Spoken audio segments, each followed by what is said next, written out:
आपका अपना परिवार, अपने ही सगे संबंधी तलवारें उठाए आपके सामने खड़े हों और एक आवाज कहे, अब युद्ध करो।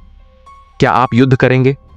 जब रिश्तों की डोर और धर्म की डगर एक दूसरे से उलझ जाए, जब दिल एक तरफ हो और कर्तव्य दूसरी तरफ, जब आत्मा कांप उठे और मन चुप हो जाए, तो निर्णय लेना आसान नहीं होता।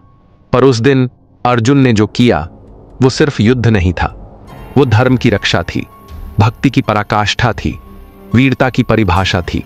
कुरुक्षेत्र के उस रण में जब अर्जुन का हाथ कांपा तो पूरी दुनिया को एहसास हुआ, वीर वही नहीं जो दूसरों को हराए, बल्कि वो है जो खुद के भीतर के मोह, भ्रम और डर को हरा दे। पर क्या अर्जुन जन्म से ही ऐसा था?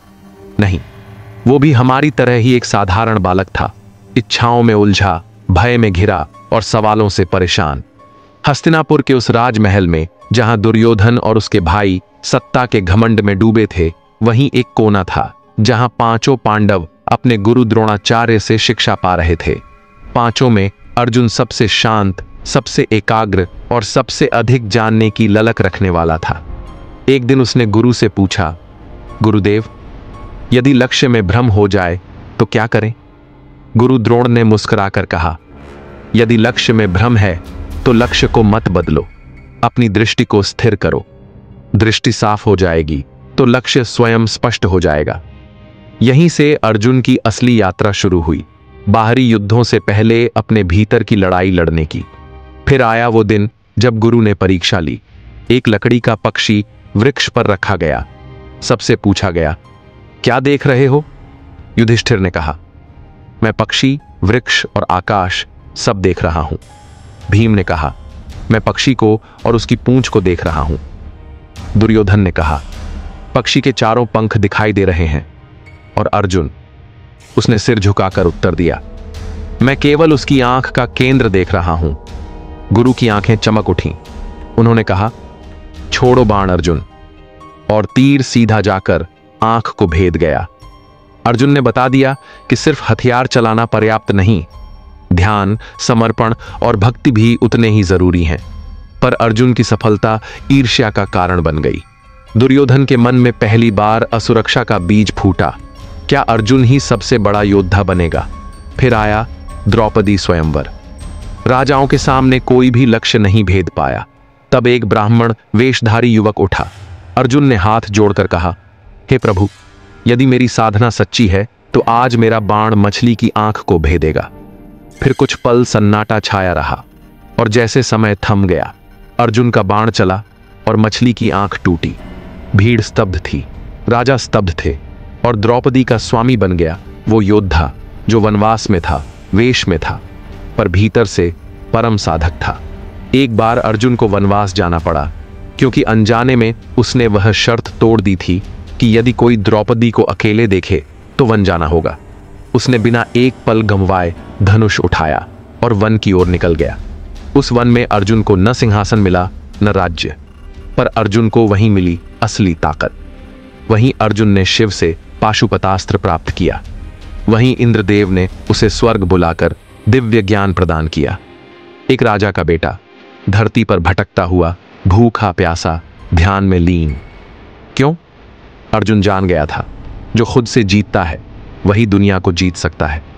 पर जब युद्ध का समय आया, अर्जुन एक बार फिर टूट गया। कौरवों की सेना के सामने अपने ही गुरु, अपने भाई, अपने रिश्तेदार खड़े थे। उसने धनुष नीचे रख दिया। मैं कैसे लड़ूं इन सबसे? क्या यही धर्म है? तब श्री कृष्ण ने सारथी बनकर उसे गीता सुनाई। हे पार्थ, तू कर्म कर, फल की चिंता मत कर। आत्मा अजर है, अमर है, जिसे तू मारने चला है वो कभी मरता नहीं। अर्जुन का भ्रम टूटा, मोह दूर हुआ और एक नई शक्ति जाग उठी। हे केशव, अब मैं तैयार हूं, अब मैं युद्ध करूंगा। रथ पर खड़े होकर अर्जुन ने शंख बजाया। देवदत्त, उसकी गूंज से धरती थर्रा उठी। जब कर्ण का रथ फंसा और वह धर्म की दुहाई देने लगा, अर्जुन ठिठका। कृष्ण ने कहा, जब द्रौपदी को घसीटा जा रहा था तब धर्म कहां था? आज धर्म की रक्षा का समय है अर्जुन, चूक मत करना। और अर्जुन ने बाण चलाया। कर्ण का अंत हो गया। युद्ध समाप्त हुआ। पांडव विजयी हुए, कौरव मारे गए, पर अर्जुन शांत नहीं था। केशव, हमने क्या खोया, क्या पाया? श्री कृष्ण मुस्कुराए। अर्जुन, तूने जो जीता है वो केवल युद्ध नहीं, तूने खुद को जीता है। युद्ध समाप्त हो गया था, लेकिन अर्जुन के भीतर एक तूफान चल रहा था। रणभूमि पर खून था, चिताएं जल रही थीं, और अर्जुन के मन में एक ही प्रश्न गूंज रहा था, क्या यही धर्म की जीत है? भीष्म पितामह, जिन्होंने उसे गोद में खिलाया था, द्रोणाचार्य, जिन्होंने उसे धनुष चलाना सिखाया था, कर्ण, जो उसका ही भाई निकला, और आज सब कुछ खत्म हो गया। अब अर्जुन को एक नई जिम्मेदारी निभानी थी। अब उसे एक योद्धा नहीं, एक रक्षक बनना था। युद्ध के बाद का शांत समय अर्जुन के लिए सबसे कठिन साबित हुआ।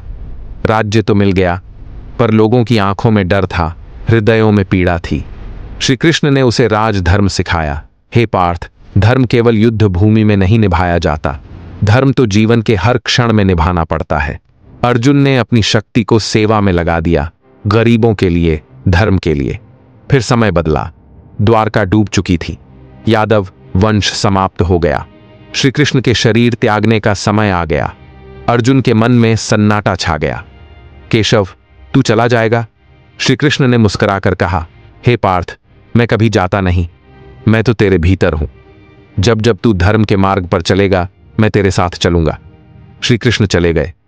अर्जुन ने सब कुछ त्याग दिया, राज्य, वैभव, धन। हिमालय की ओर प्रस्थान किया। हिमालय की ऊंचाई पर जब एक एक कर भाई गिरते गए, अर्जुन गिरा, पर उसके कानों में अब भी वो आवाज थी, हे पार्थ, मैं तेरे भीतर हूं, जहां धर्म होगा वहां मैं रहूंगा। उसकी सांस रुकी, पर प्रेरणा चलती रही। आज भी जब कोई मोह, भ्रम और डर से ऊपर उठकर सच का निर्णय लेता है, तो अर्जुन जीवित हो जाता है। क्या आप अपने जीवन के कुरुक्षेत्र में उतरने के लिए तैयार हैं? क्या आप अर्जुन बन सकते हैं? याद रखिए, आपके भीतर भी अर्जुन है, बस एक श्री कृष्ण की पुकार बाकी है। अगर आपको यह यात्रा प्रेरित करे, तो इसे अपने परिवार, समाज और अपनों तक पहुंचाइए।